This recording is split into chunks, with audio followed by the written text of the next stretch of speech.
Welcome to the Natasha Helfer Podcast. To help keep this podcast going, please consider donating at natashahelfer.com and share this episode. You can find Natasha on Facebook at Natasha Helfer, LCMFT, CSTS, and at Natasha Helfer MFT on Instagram and TikTok.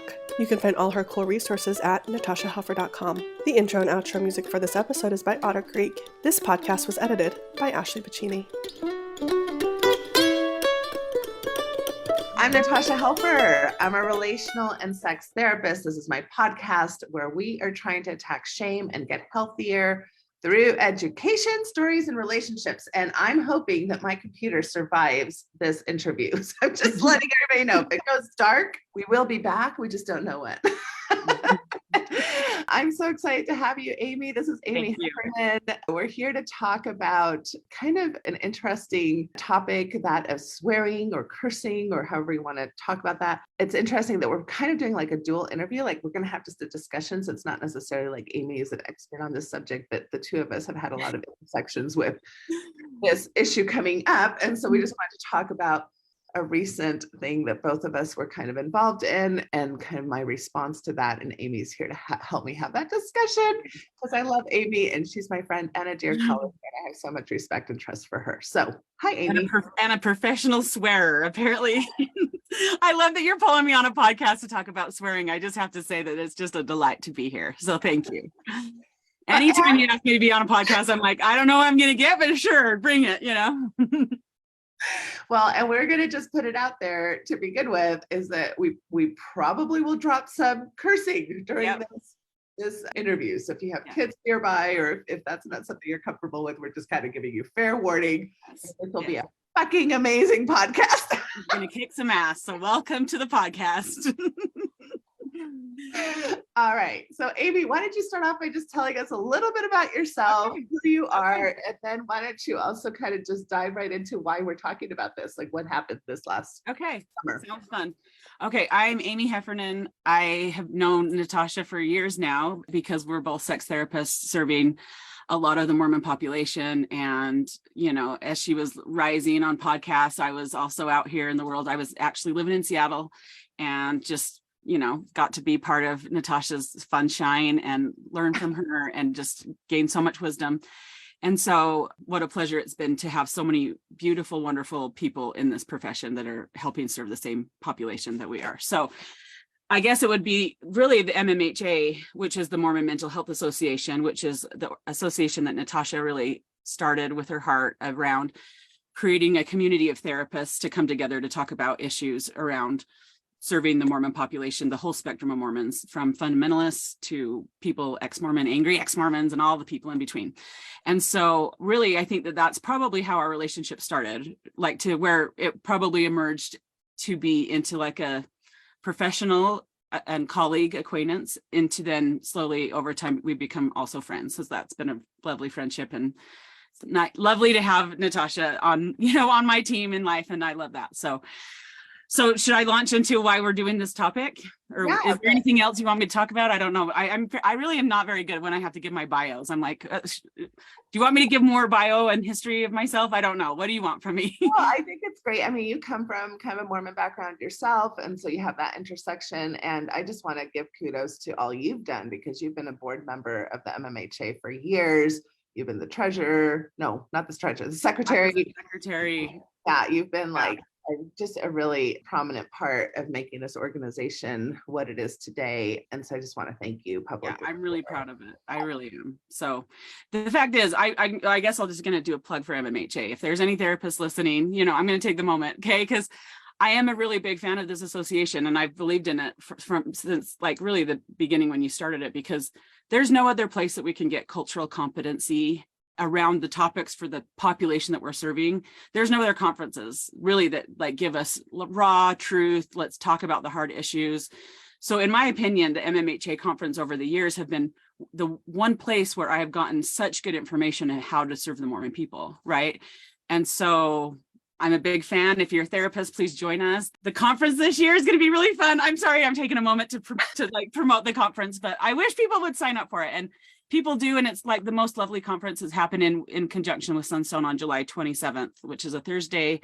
And so I'm just going to promote that right now. But that is where me and Natasha definitely connected, and we both feel passion and fire around helping therapists be culturally competent to help the Mormon people. We feel really passionate about it. So, right. Yeah. And like other organizations that exist, this is not a space where we monitor a therapist's religion, right? And so it's not like there's plenty of non-Mormon therapists who work in highly saturated populations where a lot of LDS people kind of live and congregate, and even people where there's not necessarily that many Mormons, but they do, they do have a client that comes in, and so just like whether I'm working with a Muslim client or a Catholic client or a Jewish client, it's my responsibility as a therapist to at least be, well, definitely culturally humble, and also, gather some cultural competency in the sense of not having the client have to explain every aspect of their background to me. So that's really important. And so anyway, so we just want to say that any therapist from any background is welcome to either join the MMHA or come to some of our conferences to get great CEs. I think our theme this year is psychedelics, isn't it? It's psychedelics and neurodivergency. So neurodivergence is on, all over TikTok right now, and it's a hot topic, and we're going to do it from like thinking about it from the lifespan of a Mormon, like how ADHD and neurodivergent brains can affect the life course of an LDS person or a Mormon person or whatever. And then the afternoon's all going to be about how to hold clinical, like psychedelics in the clinical space. And we got some great speakers for that too. So it's going to be a really cool conference. Yeah. Excited. All right, so dive into what happened. As usual, I'm giving free presentations of my time. Yeah, and like we appreciate. So basically, last year. Yeah. So last conference was, let's see, you and we did a panel on just what's happening in like the culture around sexuality with Mormon people, ex-Mormon people, everything kind of, And every time like Natasha maybe presents, like not every time, I wouldn't say every time, but a couple of times in MMHA, Natasha has been on a panel or in front speaking or presenting, and she uses some swear words, And this last time when I was going through the feedback and coming through some of the feedback, Natasha gets comments a lot like, we love what you say, but why do you have to use language that is offensive? And I think in this case, we were on a panel and you used the word fuck. And I think it was in the context of fucking, talking about fucking. And so this has been a thing. We've gotten feedback on Natasha a couple times.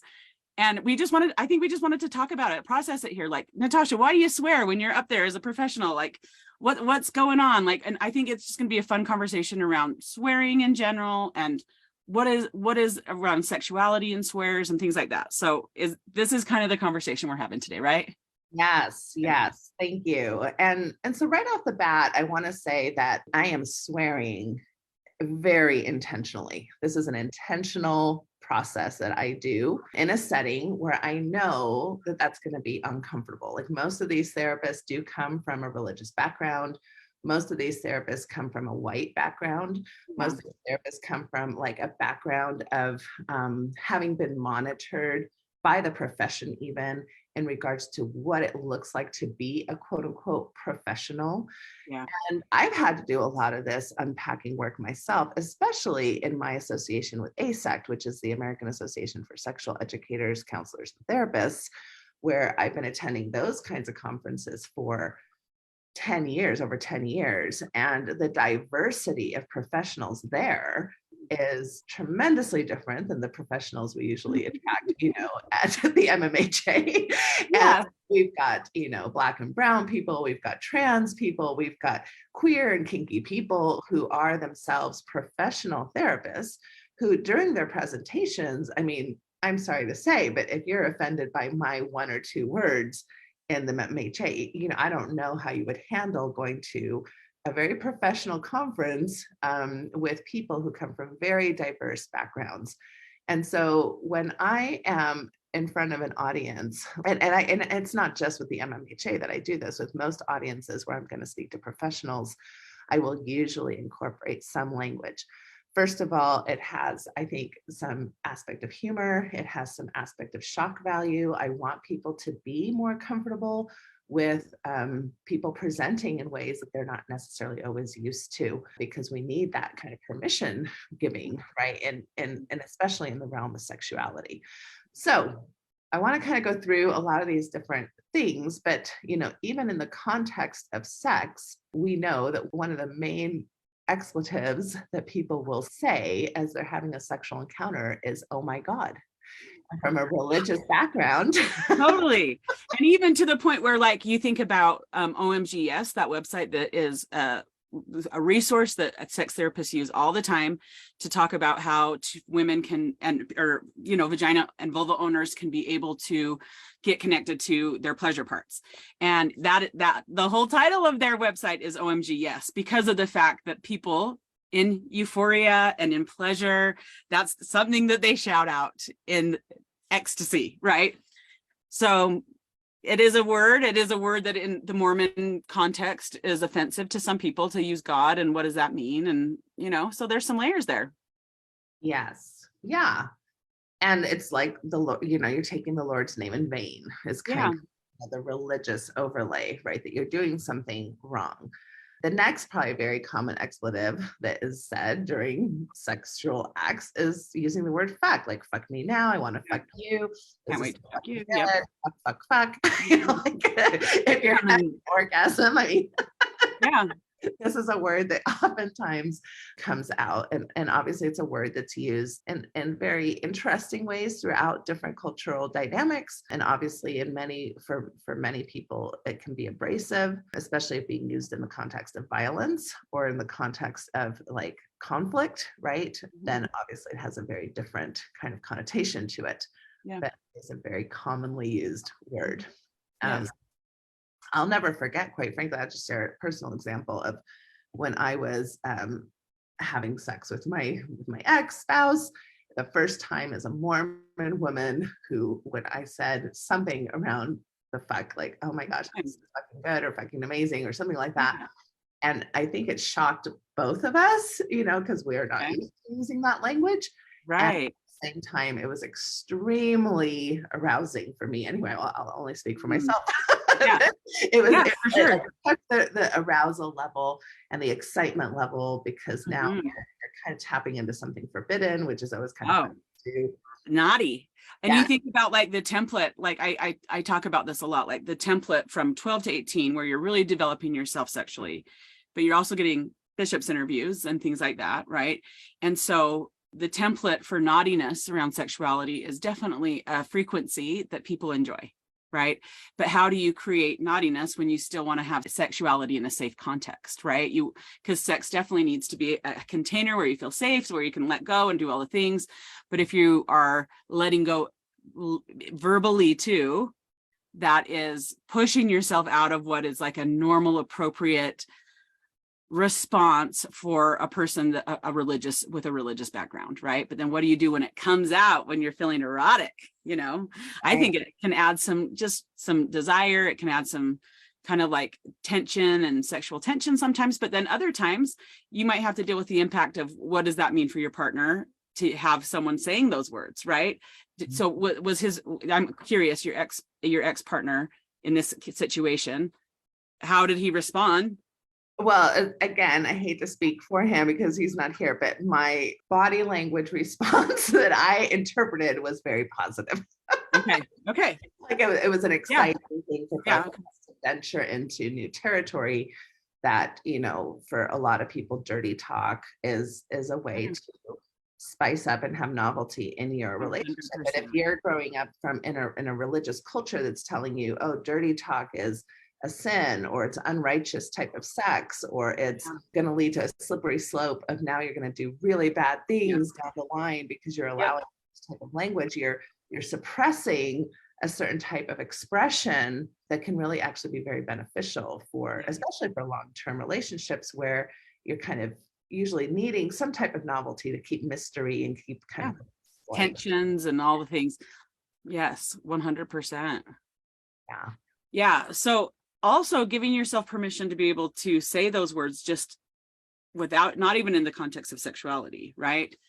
So, and it's interesting because I can tell that sometimes people are very uncomfortable. Like they want to police you, Natasha, around your language. And this has happened quite a bit. So I'm curious for you, just not even in the sexual context, but being policed around your language. Yes. Well, yeah, that's been a lifelong, well, I guess career-long issue for me ever since I really started being public, as far as what am I going to say? Does it fit the norms? Does it fit what's culturally expected of me as a white, cisgender Mormon woman, which already that I have a lot of privilege in what I just said. So like, we don't really have a lot of Black and brown women who are necessarily taking up space in the Mormon community. And even those who are, like, I think of, oh gosh, the sisters in Zion, they're like really amazing as far as the types of things that they're sharing in regards to kind of just pushing back against kind of the community's expectations around how Black and brown people are supposed to show up in a religious space that is dominated by white patriarchal men. And they're, you know, and so they're using language in a very, very exciting way that really makes us kind of like, oh yeah, this doesn't sound like what we typically hear at white Sunday school. Yeah. And why doesn't it sound that way? And that takes a lot of courage, but it also takes, it's painful, right? Because you're kind of consistently always in contrast with the majority population, and you're seen. And these are some of the things that, you know, I think I've definitely been seen as this or accused of these things, but these are the things that are in the outer culture. It's like, if you use obscene language, it's seen as a sign that, and these are even messages that have been shared by church leaders, that you must lack vocabulary. You don't know how to speak. If you have to resort to a bad word, that must mean you must lack some level of intelligence even. Right. You can't think creatively on how to articulate your words, so you just go to the default of swear words. Right. That you're unable to emotionally regulate, right? That you express yourself in a way that's offensive. And so these are all the kinds of taboos that we have even in the wider culture. Because what I'd like to talk about for a minute is, what does professionalism mean? Why is this unprofessional of me? And who is coming up with the criteria of what it looks like to be a professional? These are great questions. So this is like seeped in white supremacy, right? I mean, when you think about who got to be professionally educated in a way that was going to be seen as credible in this country, you go back to the founding fathers, and then of course you even go back to England. And it was very much, you know, kind of like Oxford style higher education that, of course, nobody was allowed to even participate in unless you were a white man for eons, right? So women couldn't access that education.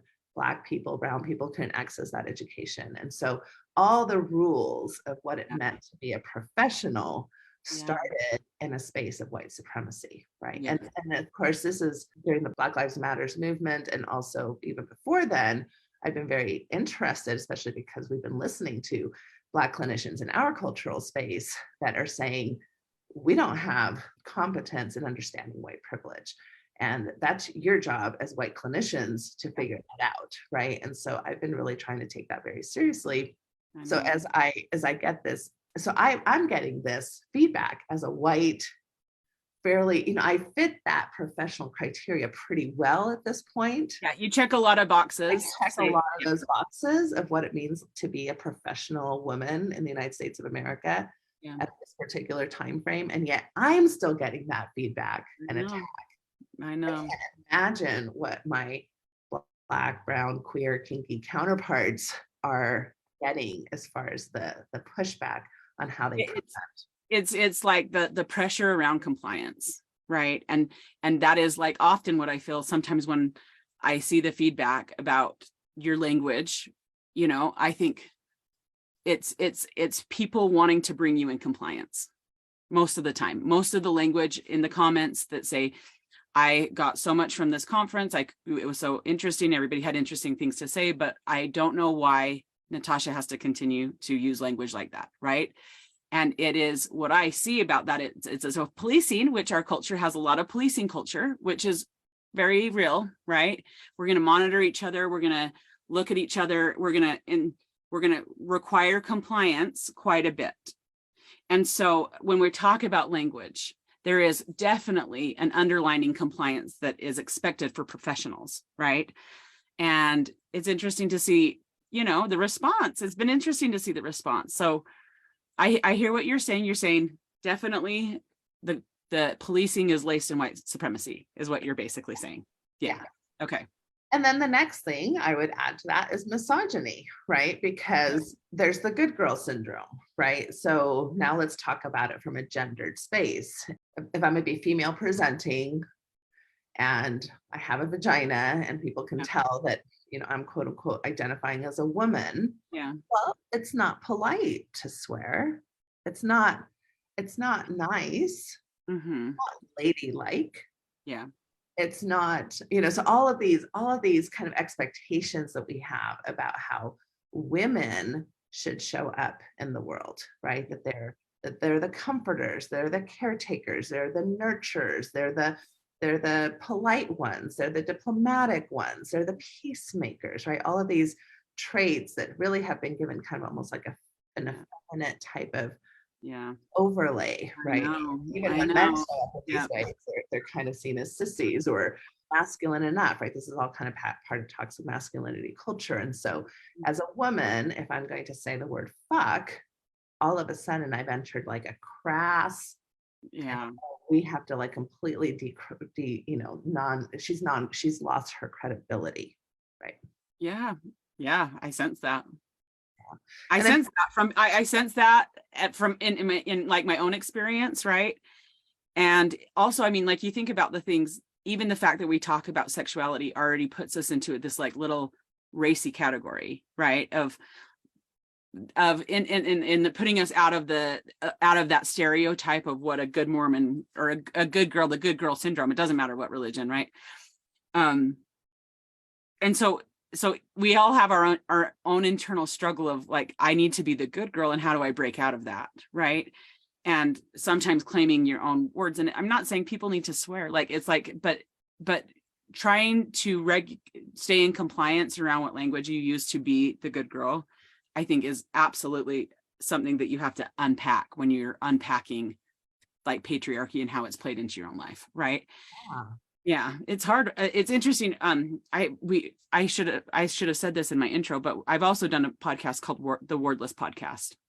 I'm really proud of it. It's a great podcast. We did a whole episode on swearing, actually, and none of us expected it to be such an interesting conversation. But if anybody wants to go listen to that Wordless Podcast on swearing, it's really good. But the thing is how also when you are coming to terms with you're like coming into your own belonging, right? And I think it's such a beautiful process for people to have to come into their ownness, right? And being able to feel that you can use the words that are your chosen words that you want out of your mouth is an empowering act for people to belong to themselves, right? And if we're looking at any kind of culture where there's a high demand religion, what you're going to see no matter what, and Natasha talks about this all the time, we're not special to Mormons. It's the in culture, out culture, right? It's the staying in the system. It's keeping homeostasis in the system, right? And so when we try to belong to ourselves as women, right? Because we're talking about sexism now and misogyny, okay? So this push to kind of belong to yourself, it's not just about gender. It's just about anyone that exists on a human level is like saying, we've given our authority away so much to having someone tell us, hey, don't use those words. Hey, don't talk about these things. Hey, don't use swear words in these contexts, only in these ways, but not these ways. And so us continuing to go along with the compliance of what is expected of us as women, what we should and shouldn't talk about. Heaven forbid we talk about sex, right? And heaven forbid we talk about sex and then say swear words in there. Unprofessional, right? And so it's that reaction in people that has been deeply learned and deeply ingrained and put into a simulation. They got downloaded. They're like, oh, I'm going to be a Mormon or in high demand religion. And you get the download of, I need to monitor everybody's language because we all have to stay in compliance. And so that is absolutely what I see from so many people. Here you are talking about all this wisdom, and the feedback that they get that they give you, Natasha, is we would have loved to listen to her, and we love to listen to her, but gosh, if she wouldn't have just said those words, then we would have listened to her more. Right. Well, and even almost with kind of the implied threat that maybe we're not going to come back to this conference, or yes, we're going to speak badly about this conference now, yes. right? We're going to not recommend it, right? Yes. Exactly. I mean, it's okay, but it has this element that we're not really very there's an energy of, hey, we really appreciated what you did, we appreciated this conference, but it would be better, and maybe we would come again, or maybe we're thinking about not coming because of some of the language that was used that is unprofessional. And why do we have to do that? It is, so why? So here's a question: why do you have to say it, Natasha? Okay, like, I'm just gonna put it like, what? Like, tell me why. Like, sell me on. Why do you choose to use those words in a forum like that? Yeah, well, and so I do want to be part of dismantling a lot of these systemic processes that we have, right? So I do want to be a part of dismantling white supremacy. I do want to be a part of dismantling misogyny. I do want to be a part of dismantling religious shame and religious monitoring behaviors. And I definitely want to be a part of dismantling sexual shame, and not only dismantling sexual shame, but really promoting sexual liberation, right? And so that's very different. I mean, it's one thing to be like, oh, okay, I guess I'm gonna try not to, to stop feeling naughty. It's a whole nother thing to say, oh my God, fuck yes, this is who I am, and here I go, Totally. This is how I'm gonna show up with my body, and this is how I'm gonna show up with my brain, and this is how I'm gonna show up in my eroticism, and this is how I'm gonna show up, either in solo or partnered or any partner. I'm going to belong to myself, and I'm going to be who I want to be and express myself how I want to be. Yes. And I think, when I think about just even the implicit model that we're all taught as sex therapists, which is a very basic model, I have really kind of felt like I can transform that into a way that we talk to our public and our clients. So, one of the P's in the implicit model is permission. So again, giving ourselves permission to play, permission to try new things, permission to be naughty, permission to, say things that maybe we don't typically say in our day-to-day lives, but here in our erotic space, it's a new playground where I get to try new things and be creative. I think the E in the, I have the E. The implicit model, it's more like LI, but it's education. So that's what we're trying to do today, is we're trying to educate you to think about what's the history of swearing, what's the history of some of these kind of cultural expectations, what type of an impact do they have in the wider culture? Are you participating in that? And do you want to? Like, why do we want to participate in these systems that really oppress other people and even oppress ourselves, right? And then the strategy, so the S's, it's like, okay, so if I'm going to give myself permission and I'm going to educate myself, and now I've got some new ideas and I want to go forward, well, I need to put some strategies into place. What am I willing to do? How am I willing to use this language? What am I willing to try? And then the last P for me is practice. Because until we practice the shame out of us, until we practice the processes out of us, that's the part that takes a lot of time, right? Because I felt, even though I had so much pleasure that one time that I said, fuck me now. Yes, tell me. I still felt so fucking guilty. Yeah. I mean, okay. I believe, I know I was a Relief Society president at the time. Okay. For those of you who are not Mormon, that's kind of like the women's organization in an LDS kind of space. And so I was the leader of the women's organization in my geographical space. And so kind of like we talked about with Jackie Mendez last time in the last podcast, is Madonna whore complex, right? Like I'm elevated to be this righteous woman.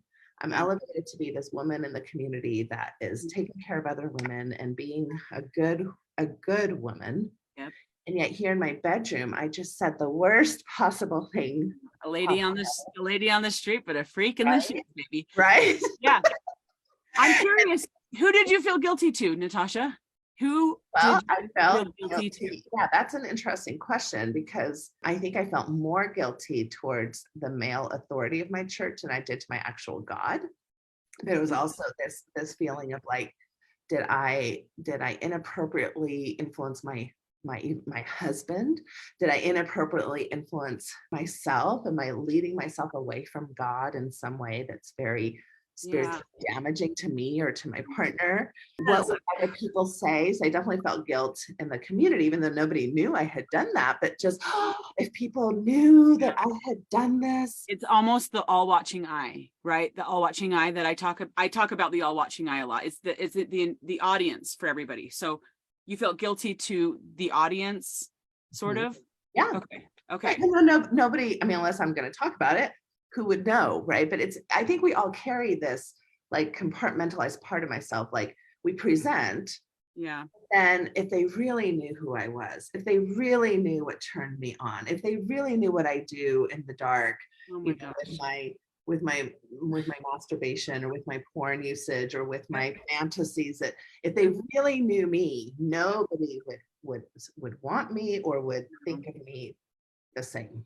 I know, but can we just talk for a second how much roots of sexual shame there is, right what you told me, Natasha?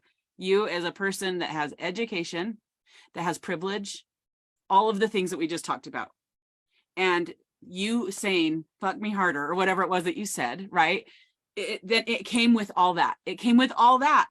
Yes, it did. It did. I know. And I literally, anyone watching, I'm sure that people watching can have their own moment where they think, wow, that time when I did the thing that was my truth, that was completely in my truth. But then if people really knew what the all watching eye, the audience, if people really knew, then I can't even live with myself. And that is some of the roots of the sexual shame problem that like Natasha and I have seen for years. Okay. That shame that you just talked about in your own personal story is just one story of how that deeply rooted sexual shame gets imprinted in our neural pathways, so deep in there, right? And to be able to emerge out of that sexual shame is a hard process for people to go through, right?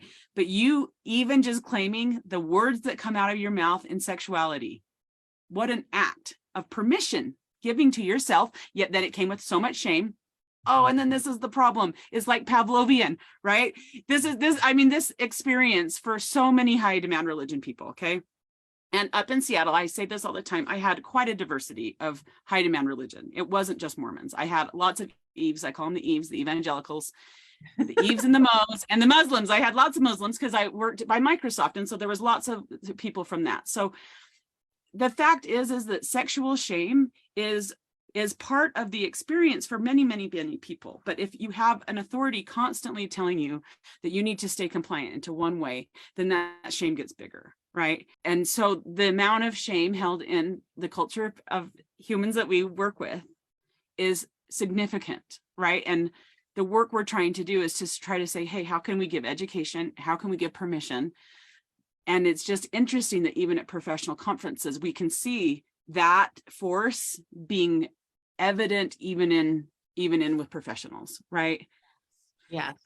And that's always what's really interesting to me, because like I think I've said to you before on some of these comments that we've gotten, I've said, I wonder if they talk to their clients with this tone, like right. And that's a whole nother part. I mean, now we're just talking to therapists in general, right? Yeah. So I mean, I know there's a lot of different professional things, and I got a comment from a banker, so I'll talk about that in a minute. Okay. But I think that as therapists, we're actually taught as part of our training that when it's therapeutically viable and intentional, mirroring your client's language is actually very useful. Yes. Joining process. Yes. So if I'm seeing, for example, a Black client who comes from maybe a different background, maybe even different socioeconomic or educational background, and he's in my office saying, I don't know what the hell happened with my week. This was super shitty, and this motherfucking friend of mine, blah, blah, blah, which, I mean, I have right now, I'm partnered with a beautiful brown man who speaks like this all the time. Right. Yeah. And it's just kind of part of their lexicon. I mean, he was a paramedic in Texas for decades, and this is just, and if I'm sitting there as the white female professional going, kind of with my discomfort around that, which I don't have to say much to, be very clear that my body is uncomfortable with that. Yeah. And then I only speak back, well, so tell me about this very difficult week that you had. Instead of saying, yeah, was it really a shitty week? Well, tell me more about that. Yeah. I'm going to have a very different therapeutic alliance with this person in my office. Yep. And if I keep to my own limited view, right? And so part of me talking this way in professional conferences, which by the way, I mean, at ASECT, I'm probably considered super mild, super vanilla, super. I know that, Natasha. Like I'm seen in a very different way that I'm, I know, because you're more fiery in the context of a Mormon woman. You're more fiery. Right. Yeah. Right. And at ASECT, I'm considered kind of like a vanilla, boring therapist. 100% with tons of my sex therapy friends in Seattle. It's the same way. Like they're like, oh, let's send Aimee the religious trauma, and and so then when you go to a context where you're like more of the maybe more of the edgy liberal one in a conservative thing, it's such an interesting contrast of life. Very interesting contrast, which has been my experience my whole professional me too. career. It has me too. Yep. Anyway, so that's why I bring this intentional language, because I want clinicians who are training under me to sit with the discomfort of words maybe they are not used to hearing or having in a professional context, etc. And it goes back. So Diamond Dave says, I'm trying to understand as well. I work in banking and finance, and if I swear, I could get in serious trouble. Maybe it's an American thing. No one outside the West thinks swearing in a professional space is acceptable. I'm not exactly sure what he means by that, but no, I don't. This is definitely something that affects all industries. In the United States, we are a capitalistic, again, white privilege type of culture. And I just wanted to share a quote from a paper, or maybe I think it's a paper, maybe it's a book. What does it mean to be white? Developing White Racial Literacy by D'Angelo. And they say, examples of characteristics of culture where meaning is not visible include patterns of nonverbal communication, gender roles, definitions of obscenity, norms of sexuality, concepts of the individual versus the collective, beauty, deviance, family, race, the body, and death. So that's a lot. I mean, that's a lot of identity, right? All of those things I just mentioned. And when you think about, so the invitation here that I think you and I are trying to share, you're right. You can get in trouble. You can get in trouble in different professional settings. 100%. If I didn't have as privileged of a position at the MMHA, because I'm the founder and I've been on the board and so many people on the board know me and understand me, I could have been maybe not asked to speak again. Right? I could have had, professional backlash. I mean, people can definitely get fired, definitely from their professions with not using language that is in compliance with the culture of that thing, right? How often do you think that affects white people versus brown, black, and indigenous people, immigrant people? And so this is why we're just saying, can we start, if you are in any position of privilege in your workplaces, in your families, in your communities, can we start having this conversation, right? So this is not something that's going to be fixed necessarily overnight, but can you go back to your banking office and go, I listened to this really interesting podcast, and what do you all think about how we're managing just the ideas of professionalism, and why is that? And just start having a conversation about it. Yeah, I agree. I think when I did my internship, and because I think back on my own history about being comfortable with swearing or not comfortable or feeling, because the fact is I did grow up in a mainly white culture. I mean, I grew up in Salt Lake till I was 15, and then I lived in Seattle, which they had a lot more diversity in Seattle and a lot more diversity around how people would use language. And so my internship was at a pregnant or parenting federally funded facility. Okay. So it was very low functioning women that were using drugs, and I had never heard that many swear words in my whole life. You know what I mean? Like literally, I was like this, like the white Mormon girl, like going into this drug rehab. That's just the like women that have had so many different experiences than I had in my very privileged life. Right. And if I would have come into those therapy sessions and asked for compliance around my comfort level of language, that would have ruined any kind of alliance or any kind of therapeutic experience I could have had with any of them, right?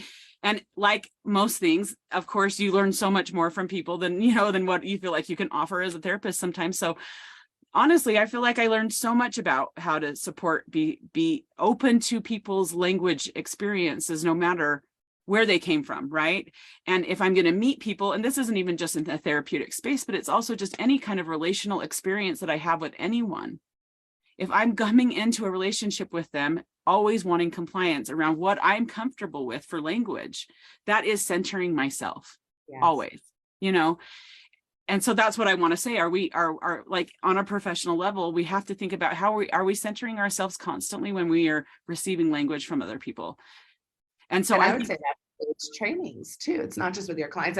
I'm guessing this person who gave me this critique would say, well, but it's different if I'm with a client. Of course, with a client, I would be, much more supportive and not judge their language. But my whole point here is, in order to practice that with your client, you have to practice that in other spaces as well.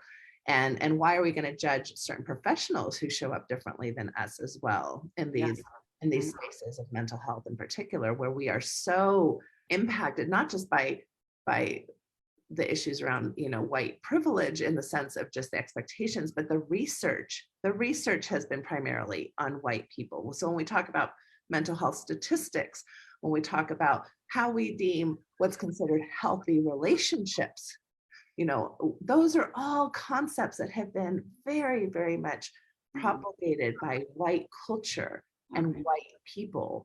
And we're imposing that on cultures that have very different ideas about what healthy relationships might look like, what healthy sexuality might look like. And of course, this is kind of the Christian missionary colonizing history that we have as well, right? Yes. we came over, or went into countries and decided, no, our God is a more important God than whatever spiritual traditions you have going on. And you have to comply to our ideas of salvation and our ideas of what it means to go to heaven and be a good person, right? So this is a very, very systemic issue, and why I will continue to, use language in provocative ways in presentations that I offer. And I hope that you will see that as an invitation to sit with your own discomfort instead of immediately going to a critical space of who I am. Not that I welcome critique, and I welcome, I'm always looking to better my ability to present or to be, a person that has different perspectives. At the same time, I'm inviting you as well to sit with me in areas of discomfort, because I have sat in those areas of discomfort and have benefited tremendously, because I had that same kind of judgy initial response when I went into spaces where people looked very different than me, people presented very differently. And so therefore the initial point, it's just kind of human nature. Most of us, when we're defensive or uncomfortable, we don't think, oh, what can I learn? Most of us think, what's wrong with everything else because I'm uncomfortable? That's a very normal human response. It is very, and to center yourself is very normal, right? But it's bringing a consciousness to say, how am I engaging with my own comfort level with expecting other people to regulate that? It's just. Yeah. The Atlantic came out with an article, I don't know, several years ago now, maybe even 5 or 7 years ago, about the benefits of swearing, or the intelligence of swearing. So this was kind of an interesting pushback to the cultural kind of ideas. And so as of now, some of the research out there is showing that when people swear, it actually shows a sign of fluency in the language, which is kind of where they're getting this idea of intelligence. Like that person has actually more fluidity in the language that they're using. When I think about it's interesting when I think about learning a new language, and I'm bilingual as well, if you know the swear words, if you know the jargon, if you know the slang, that's a whole nother level of fluency than just the very specific grammatic. Oh, what is my name and what is your name? Totally. Oh, completely. I bathroom. I served my Mormon mission in Japan, right? And so it's like getting the nuance of being able to like do that daily dialogue and do the slang and do that is like a level that I never got to be perfectly honest with you, like in 18 months, like you can't do that. But when you are like, aren't you bilingual? I feel like Yes, you are. I am bilingual. Yes. Yeah, I love that about you. And so, yeah, being able to like, it's Spanish, right? Am I understand? Do I remember correctly that you speak Spanish? Mm-hmm. Yeah. Yeah. And so being able to like hang with people that speak Spanish and like how to do like just kind of cultural banter is creating connection. Yeah. Right. Yeah. And so I guess what I would want to say is that a lot of times is like when people are seeking compliance, and I say this a lot, in a high compliance culture, you get less connection, right? And so to me, when I'm thinking about how can I get more connection in my life, that is, I'm not trying to bring compliance to anybody around me. You know what I mean? I'm saying, how do I, like, if I'm going to connect, like I think about those women that I really connected with a lot that were pregnant and trying to get off, you know, heroin, and right, like here that's a huge thing that they're trying to do, right? I was so impressed by their level of diligence to show up for their life, right? Like I learned so many things about so many things. And if I was only wanting to go for compliance in that, I would have lost so much connection. So then if we think about swearing in bed or in like bringing it into a sexual space, right? And if you're expecting compliancy on any level from a partner sexually, you're probably going to miss out on connection, is usually what I would say. So if, you know, and maybe that's not true for everybody, but like I think when we're expecting compliance, you're gonna sacrifice connection every single time, right? And sometimes, you know, I think in that setting, obviously, we're not trying to say the message, well, you should be okay with anything your partner does. I mean, consent is obviously a huge part of the equation there. Yes. But I think it's just acknowledging that if my comfort level gets in the way of something that could happen more, you know, in that space, that's fine. I have a right to say stop, please. And so then you're choosing the principle of consent, and it will sacrifice the principle of connection. Those are two good principles. Those are two. Yes. Thank you for bringing it. Yeah, they're not always compatible. Sometimes they are. Sometimes they come into compatibility in really beautiful ways, and sometimes they actually interfere with each other. And that's okay. That's a dilemma. That's an ethical dilemma that most of us have to sit with. At what point does my comfort level interfere with my partner's sexuality and how they present? And at what point can I lean into that discomfort in healthy ways? And at what point do I need to step back and say, this is no longer healthy for me, right? So that's a really interesting space. Just a few more things before we run out of time, just from the research on swearing. So it helps with pain management. So does anybody want to, you know, when you stub your toe, are you like, shit, that is like immediately what comes to my mind. And I'm like, especially if I'm in front of my kids, right? I'm like, yes. Right. And yes, it's interesting that they can show that if you're swearing, and I don't know, they've like, if you have your hand in like freezing water or whatever, you can withstand that more if you're actually swearing and having those expletives, because it gives a release. It's a release of this inward process that you're experiencing. So that's interesting. What's your favorite swear? What's your favorite swear to say? My favorite swear when I'm upset or when I hurt myself. I don't know. I guess we should talk about like if you hurt yourself. Yeah, I definitely go to shit or fuck. I mean, okay. You know, okay. And even as I talk about my kids, it's interesting too, because we do oftentimes monitor our kids, especially our adolescent kids, around language they use. And we're definitely sacrificing connection.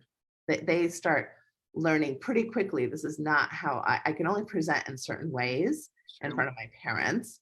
And again, I'm not saying that's necessarily bad or good. You have to kind of. But it's the question of how do you help, you know, like in a parenting way, like helping. It's the same thing with like with choosing clothes, right? Like, how do you consider what your setting is? How do you consider the setting? I guess it would to be saying. So then we think, okay, let's consider the setting for Natasha. You're in a professional conference. Some would say that's not okay for her to use those words in that thing, right? But you're saying, no, I'm using my own integrity to decide, is this okay for me to use these words or not, right? And you know, as parents, there is a little bit of this, like, we have to help shepherd our children into learning how to be aware of certain settings and what to bring or what not to bring. But you're right, because quickly teens know, I'm not going to use language in front of my parents because they'll be unhappy with me, right? Which then means that there's a certain level of silence that's happening. And my kids have told me, many, many times, oh, mom, if you knew what people would say at school or how we talk at school, this one little thing that I'm saying is no big deal, right? Or whatever. So Mhm. they're kind of like giving me information, kind of like I'm doing right now. I'm kind of Yeah. telling people, lighten up, like this isn't as big of a deal. And Yeah. that's kind of what my kid is saying to me too, like, lighten up, mom. Like, yeah, maybe I said this one word, but it's not the end of the world. And Yeah. it's part of my culture at high school. Yep. And it's part of how we, talk. And so then that, and if I'm willing to listen instead of just shutting them down and go, well, here in my house, you can't do that. But if I'm Yeah. willing to say, okay, well, tell me more about that. And what is that like? And when is it fun? And when is it bullying? And when, then now we're having a much more in-depth conversation that Absolutely. I would just shut down if I'm like, well, in my house, that never flies, And by the way, when you swear, it just makes you look stupid. Okay, now I've shut down any 100%. conversation with my kid. Another thing that the research shows is that it's a sign of honesty. So I guess, Aimee, I'm really honest. I have had unfiltered honesty as of late, so yeah, I have had more swears. I agree. I can even notice in myself when I am being like, when I really get passionate, if you get me passionately speaking fire. And absolutely, I start swearing more because I'm getting passionate, and I wonder what that is. That's such a curious thing. So that's an interesting piece of the research. Yeah. So you're really kind of expressing yourself in a way where you're not, again, monitoring yourself. You're not self-monitoring, like, oh, I better be careful. I better not say this. It's like you're in that space. You're like, no, this is my truth. This is who I am. And again, that relating that to sexuality, again, isn't that beautiful when we can show up in that way? Like, this is who I am, and see me in all my glory. See me in all my beauty and my warts and everything, and I'm still accepted. My completely raw, authentic self with whatever words are coming out of my mouth and whatever my body's doing, and just being in flow.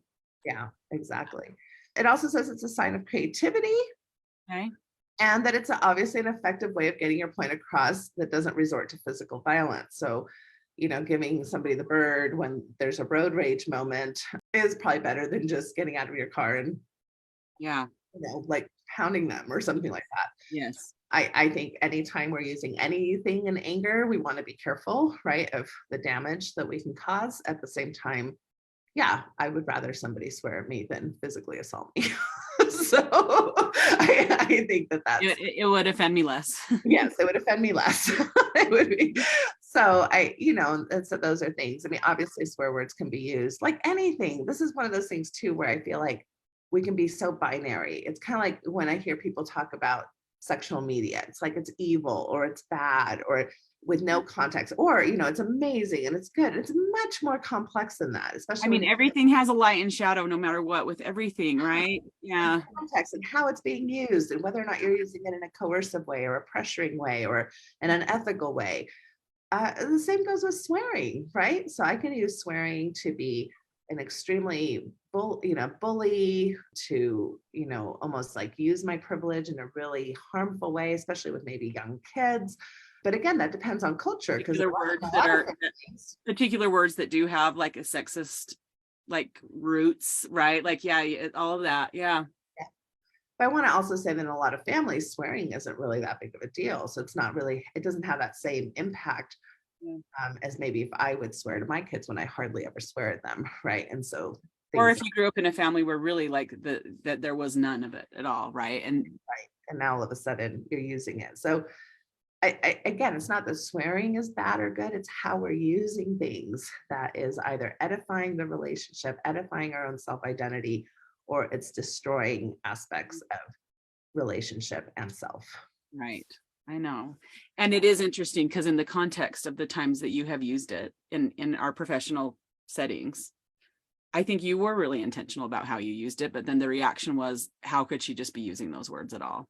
This is a primarily Mormon population, that's been some of the feedback. And I want to say it feels like you were a little bit more intentional and conscious of how you're using your words. You're not flippant. You're not using them unintentionally. You're thoughtful. You're thinking, right? And you are trying to push compliant. You're trying to push the envelope a little bit with saying, how do we get more comfortable using this kind of language, especially when we're talking about sexuality and expression of ourselves fully, right? Not everybody's going to want to swear in bed. Right. And there's nothing wrong with that either. Nothing wrong with that at all, right? It's more if it's a battle within yourself that you're unable to express a part of yourself or explore a part of yourself that you've never felt you have permission to. And that comes with a lot of messaging, baggage messaging. So much isn't necessarily useful to you. So yes, when I'm sitting in front of clinicians in particular, if we're going to work with dismantling white supremacy, if we're going to work with religious faith transitions, which most of us are working with now, because there's so many people from so many religious backgrounds that are leaving organized religion, are still interested in spirituality, are still interested in community, but are just not finding what they're needing in maybe a more organized religious setting. If we're going to be working with sexism and misogyny, if we're going to be working with sexual shame, this is a topic I think that's important to kind of understand, because if somebody comes into my world and says, I can't believe what the motherfucking prophet just said this last week, and my discomfort is palpable, I have just severed a potential connection with that client to really allow them to express their pain, their suffering, their betrayal, their trauma, their history. What does that mean to them? What is that about? If I just get caught up in, oh my gosh, this language, I miss all kinds of opportunities to understand what that sentiment was about. I completely agree with you so deeply. Doug Braun-Harvey, I went to a training. He is a professional in our field. He talks about out of control sexual behavior, but I went to a training where he wasn't talking about out of control sexual behavior. He was talking about the person in the room that is the least comfortable is the decider of like the energy of a room, right? And he talks deeply about through discomfort is growth, which is something that I definitely can get behind, right?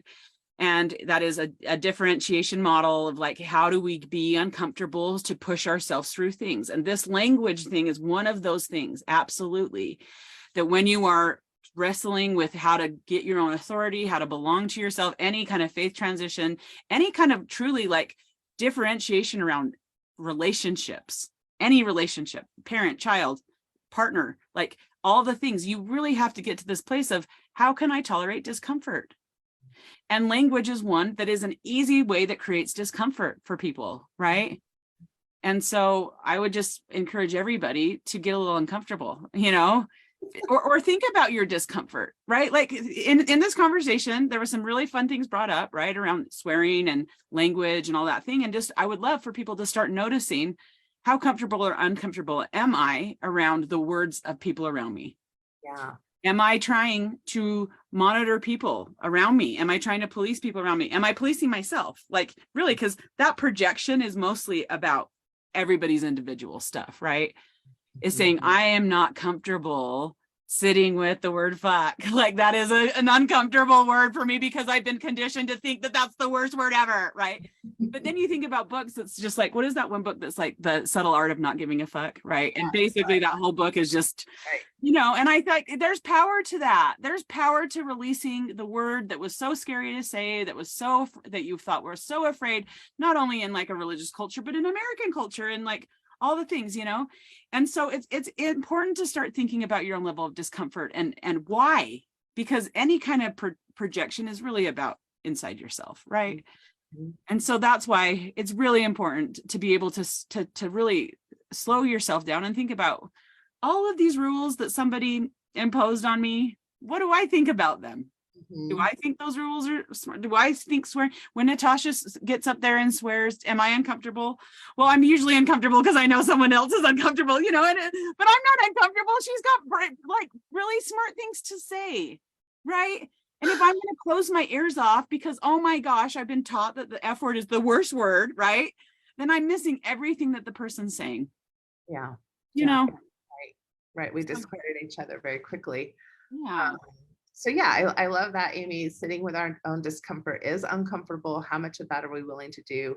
Where do you notice that in your body? That's something else that I would really encourage people to think about. Where does that discomfort show up? Is it my chest? Is it my gut? Is it my neck, right? Or throat? Is it my head? Because these are the ways that we start, like really understanding ourselves better. And although I completely agree with you're saying, oh, when we project, it's more about us. I also want to get a systemic view of that you are not an island. Yes, you have issues that you probably need to kind of think and work through and wonder what that's about. But most of that comes from some system you were a part of, right? So whether that was your family system, your religious system, your cultural system, education, whatever, public right? school system, whatever it was. Yeah. So it's not that we're trying to say, oh, you're the problem and you need to change. It's like, no, we're inviting like self-awareness and systemic awareness, right? Of how That's articulated beautifully, Natasha, because that is what it is. It's like, how can you zoom out and say, wow, look what I came from, family of origin, religion, like high school, work, whatever, you do. And it's like just getting quiet in yourself and thinking about that. But I agree, because there's systemic things that need to have awareness. Yeah. Wow. How has white supremacy influenced my life? How has misogyny influenced my life, and sexism? And how can I look at that and unpack it in myself? Right. Yeah. And I think that is like, obviously both of us care deeply about breaking those things down, right? Because we do care about pleasure, and we do want people to be in their authentic, honest, most best versions of themselves. Like, I know that is like what we both want for people. So yeah. So anyway, hope you hung in there with us. Thanks for coming, everybody. That was a fun topic. It was such a fun random topic, and I enjoy that. So hope you had a fucking good time listening to us. Goddamn, what a fun day that was. Like, goddamn is my favorite one to say, but it's mostly done in a happy way. Like, I'm like, oh, goddamn, look how beautiful it is. Right. And the God word was hard for me. You know what I mean? Because as a Mormon person, that one was hard. Right. Because I felt like, I can't believe I'm saying this word, but it was so fun to say. And like reclaiming that to say, like, I don't think my God that is now like what I've, like, my own belonging to whatever my God is, like, my God loves that I say goddamn, like, so much. Like, I like that, like, and my God in myself is okay with my choosing language for myself, right? And that, like, act of giving myself permission, my little Mormon girl, my version of myself, right, that grew up in my family, that grew up in my culture, and all the things, it's just been so freeing to be able to belong to myself again. And part of that is being able to claim my own language, right? And yes, I probably swear more than I did when I was in compliance with so many things, right?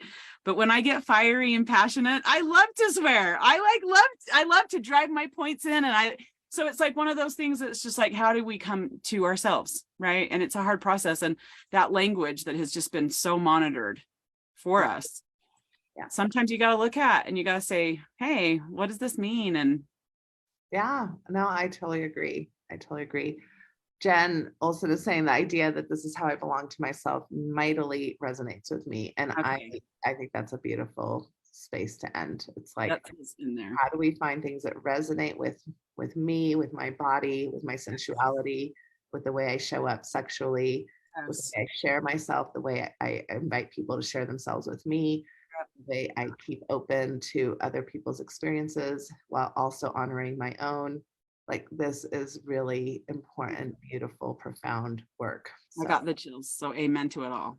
Yeah, that literally beautiful. Natasha, let's end there. Let's belong to ourselves today. Thank you, Aimee, so much for coming on and talking. I love doing it anytime you want. I will come on anytime you want, Natasha. You know me. You're my energy sister. I just totally love your energy. So. Oh. All right, everybody. Have a wonderful rest of your week, and take care, everyone. Bye-bye. Bye. Thank you for listening to this episode of the Natasha Helfer Podcast. To help keep this podcast going, please consider donating at natashahelfer.com and share this episode. You can find Natasha on Facebook at Natasha Helfer, LCMFT, CSTS, and at Natasha Helfer MFT on Instagram and TikTok. You can find all her cool resources at natashahelfer.com. The intro and outro music for this episode is by Otter Creek. This podcast was edited by Ashley Pacini. There is a place where time slows to nature's pace, and there is space there to find yourself in her embrace. Some places should be left alone. No, so to the homeland of the heart.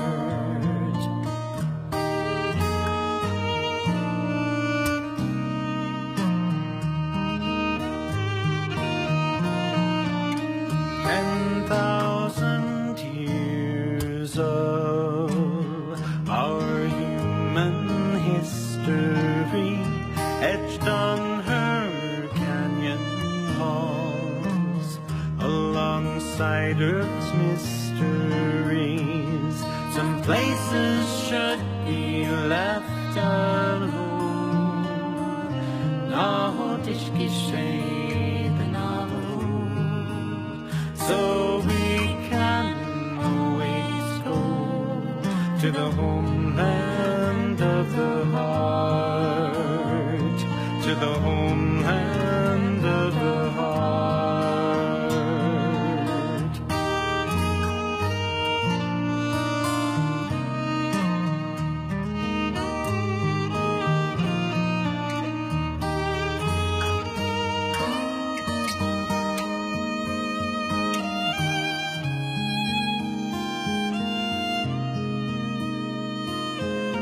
Deep in our cities, we sleep without her stars, yet still her presence sustains us from afar. Some places should be left alone. Nahotish geschehen alone. So we can always go to the homeland of the heart, to the homeland of the heart, to the homeland.